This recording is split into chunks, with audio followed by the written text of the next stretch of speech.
मेघना कह रही है that she is absolutely loving the way that the Indian women are playing in England. वहीं आभा कह रही है that the most unpredictable team is Indian women.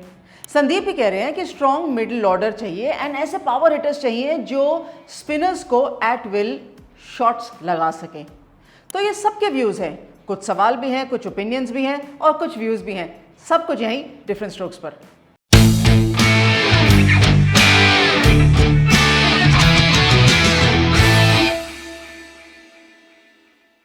स्वागत है आपका डिफरेंट स्ट्रोक्स में। एंड स्ट्रेट अवे जो cricket Indian women cricket team ने अभी तक दिखाई है, माना कि 2-1 से श्रृंखला में इस समय लीड कर रही है भारतीय टीम।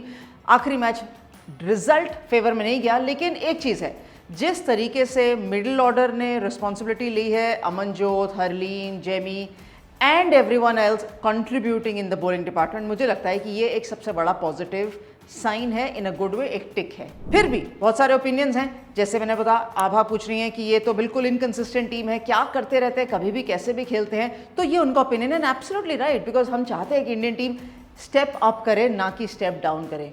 वहीं पे एक बहुत अच्छा एक थॉट है संदीप का, वो कह रहे हैं कि जो स्ट्रॉन्ग बैटर्स हैं ना, वो स्पिन के अगेंस्ट वैसे वाले होने चाहिए जो एट विल बाउंड्री मार सके, like a Jeet Trisha. And I really respect that, because Jeet Trisha outstanding player रही, अंडर 19 विश्व कप के अंदर प्लेयर ऑफ द मैच भी रही, 2-3 मैचेस, शतक भी उन्होंने लगाया। So she is a player जो अब अंडर 19 से निकलकर अब इंडिया ए और बाकी टीम्स में आएंगी। So I am sure selectors will give her the opportunity कि जब तक वो इंडियन टीम तक आएँ तब तक और ज़्यादा पनप जाएं और ज़्यादा फिनिश्ड प्रोडक्ट हो।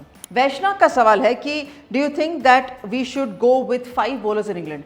नहीं, मुझे लगता है 5 बॉलर से काम नहीं चलेगा, क्योंकि 5 तो चाहिए ही फर्स्ट एंड फॉरमोस्ट, 6 बॉलर होने चाहिए, क्योंकि T20 में क्या है, कभी किसी एक बॉलर का भी दिन खराब हो गया ना तो बहुत ज़्यादा प्रॉब्लम आ जाती है। तो कम से कम 6 बॉलर होने चाहिए। एंड इंडियन टीम जो रिलाई करती है स्पिनर्स के ऊपर, माना कि अभी स्नेह राणा की गेंदबाजी नहीं आ रही है, लेकिन 6 बॉलर तो होने ही चाहिए।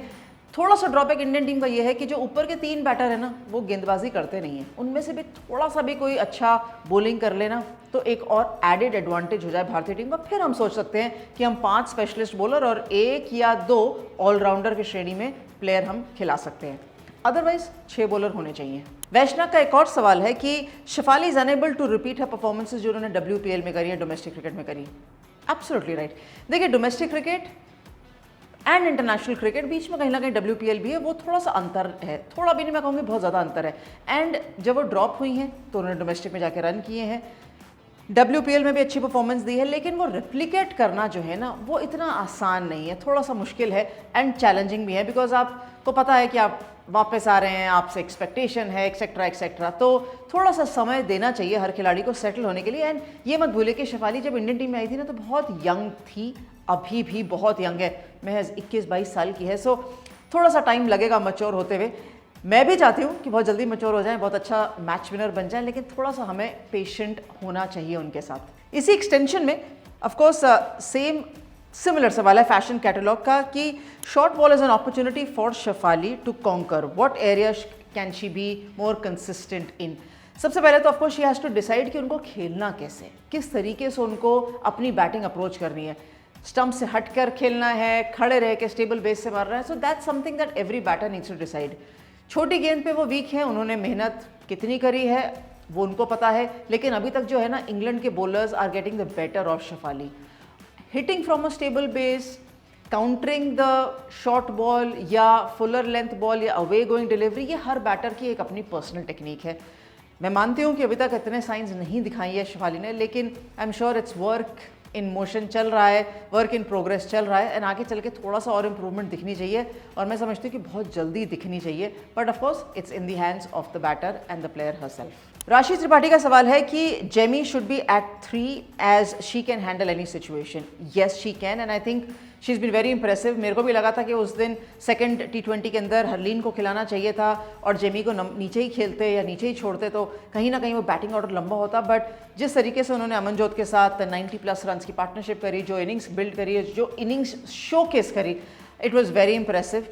मैं बिल्कुल मानती हूँ कि जेमी का बैटिंग ऑर्डर लगभग सेट होना चाहिए, बिकॉज 5, 6, 3 कभी ओपन तो थोड़ा इनकन्सिस्टेंसी आती है। बट इस पूरे केस के अंदर the way Jamie has played, it's kudos to her, so we definitely applaud her effort and that is what is expected from an Indian player, isn't it?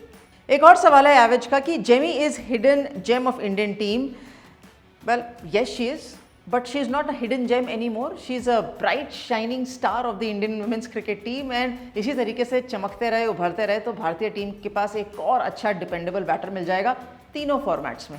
आभास आनंद कह रहे हैं कि hats off to Amanjot for her performance and her consistency, most improved player. Yes, I completely agree that she is the most improved player. In fact ये जब 2023 का world cup था ना साउथ अफ्रीका में, तो उसके पहले वाला जो टूर था, ट्राई सीरीज थी इंडिया साउथ अफ्रीका के साथ, वहाँ पर इनको प्लेयर ऑफ द मैच भी मिला था। उसके बाद से थोड़ा सा इनकन्सिस्टेंसी हो गई थी इनके साथ, क्योंकि ये इंजर्ड हो गई, वापस आई, फिर इंजरी पिक कर ली, तो एक सीज़न WPL का भी मिस करना पड़ गया था बीच में, थोड़ा कम खेली थी। लेकिन you are absolutely right, she is the most improved cricketer. In fact जो इंटरनेशनल क्रिकेट टच कर लेते हैं ना और फिर वहाँ से बाहर जाते हैं, वेदर ड्यू टू इंजरी और due to lack of performances, फिर जब वो वापस आते हैं ना तो उनको इसी तरीके की परफॉर्मेंस देनी चाहिए to showcase to their own self कि they know exactly that they belong at the international level and they know what it takes drop होने के बाद या रेस्ट होने के बाद वापस आके कैसे परफॉर्मेंस देनी चाहिए। Amanjot Kaur has actually shown us that कि इसी तरीके की performance is expected from an Indian player और एन इंटरनेशनल क्रिकेटर, एंड इसी तरीके की परफॉर्मेंस अब उनसे उम्मीद की जा सकती है कंसिस्टेंटली। शिवानी मेहता का एक सवाल है, I am very impressed with the question Shivani, because obviously you follow cricket और बहुत अच्छे तरीके से देखते हो एंड रीड भी करते हो, इसीलिए अब मुझे आपका सवाल बहुत अच्छा लगा कि why is England giving opportunity to Lindsey Smith and not Charlie Dean, and also क्यों एलिस कैप्सी एंड खेल रही हैं और माया बाउशियर नहीं खेल रही हैं। फर्स्ट एंड फॉरमोस्ट मुझे ऐसा लगता है कि लिंडसे स्मिथ और सोफी एक्लस्टन दोनों इकट्ठे खेल रहे थे, वो भी मेरे लिए भी एक सवाल था, क्योंकि चार्ली डीन बाहर बैठी थी तो एक लेफ्ट आर्म खिला सकते थे और दूसरा ऑफ स्पिनर। ये सवाल एक्चुअली मेरे नहीं, इंग्लैंड में भी था बहुत सारे लोगों को। मुझे लगता है कि कहीं ना कहीं वो लिंडसे स्मिथ को विद सोफी एक्लस्टन देना चाहते थे अपॉर्चुनिटी की, दो अलग अलग बॉलर्स हैं, प्लस सोफी एक्लस्टन बहुत समय के बाद वापस आ रही थी गेंदबाजी करने के लिए, क्योंकि उन्होंने फोर्स्ड ब्रेक लिया था, कुछ थोड़ा उनको दिया था ब्रेक, तो लिंडसे स्मिथ को मौका क्यों जाना चाहिए जस्ट बिकॉज सोफी एक्लस्टन वहाँ पर हैं। कहीं ना कहीं शार्लेट एडवर्ड्स एज कोच देखना चाहती होंगी कि टू लेफ्ट आर्म स्पिनर्स इकट्ठे कैसे बॉलिंग करते हैं, एक ये ऑप्शन हो सकता है। और दूसरा ये कि maybe that she was as a cover up to Sophie Ecclestone, अगर सोफी की गेंदबाजी अच्छी नहीं डली तो कम से कम लिंडसे स्मिथ के ऊपर जो है इंग्लैंड टीम रिलाई कर सकती है फॉर दोज क्रूशल ओवर्स जो एज अ स्पिनर उनको चाहिए थे अगेंस्ट इंडिया। आपने दूसरा पॉइंट कहा कि एलिस कैप्सी क्यों खेल रही हैं, वो क्या कर रही हैं इन प्लेस ऑफ हर माया बाउशियर को खिलाना चाहिए। मुझे लगता है माया बाउशियर इसलिए नहीं खेल रही क्योंकि जो है डंकली ओपन कर रही हैं और एज बुशियर वो ओपन ही करती है, नंबर 3 खेलती है। अब नंबर 3 तो जगह है नहीं क्योंकि कप्तान सिल्वर ब्रंट खेल रही हैं क्योंकि अभी पिछला मैच मिस हुआ गया था क्योंकि इंजरी थी। तो डैनी वाइट और सोफिया डंकली ओपन करती तो माया बाउशियर की जगह नहीं बन रही एज एन ओपनर। तो मिडिल ऑर्डर में फिर वैसे ही पैक्ट है, टैमी बाउमाउंट भी आ जाती हैं, तो इतने सारे खिलाड़ी मुश्किल है स्पीस करना। एलिस कैप्सी के पास ये फ्लेक्सिबिलिटी है कि वो मिडिल ऑर्डर भी खेल सकती हैं, लोअर मिडिल ऑर्डर भी खेल सकती हैं और वो थोड़ी ऑफ स्पिन भी कर सकती हैं। पहला ओवर तो डाला था उन्होंने, ऑप्शन है, तो मुझे लगता है इस वजह से वो कैप्सी के साथ जा रहे हैं। लेकिन कम से कम उनके पास अच्छे ऑप्शन तो है ना कि प्लेयर्स हिट कर सकते हैं, बड़े शॉट्स लगा सकते हैं। और यही पॉइंट था ना जो शुरुआत में संदीप ने उठाया था कि Indian team also needs to have more power hitters specially in the middle order. वो पावर हिटर्स होते ना तो वो जो हम 5 रन से हारे 30-20 आए वो नहीं हारते क्योंकि वो मैच जिताते हुए ले जाते। कोई बात नहीं, वर्क इन प्रोग्रेस टीम है और बेटर हो जाएगी। ये बेटरमेंट जो दिखाई है कम से कम ये एक बहुत बड़ा पॉजिटिव है। चौथा T20 आए होने वाला है, बहुत जल्दी शुरू हो जाएगा, तो उसके बाद आपकी और हमारी मुलाकात होगी ना यहीं पर डिफरेंट स्ट्रोक्स पे। लाइक कमेंट शेयर करना मत भूलिएगा and do leave your questions so that I can answer them. Thanks very much for watching different strokes.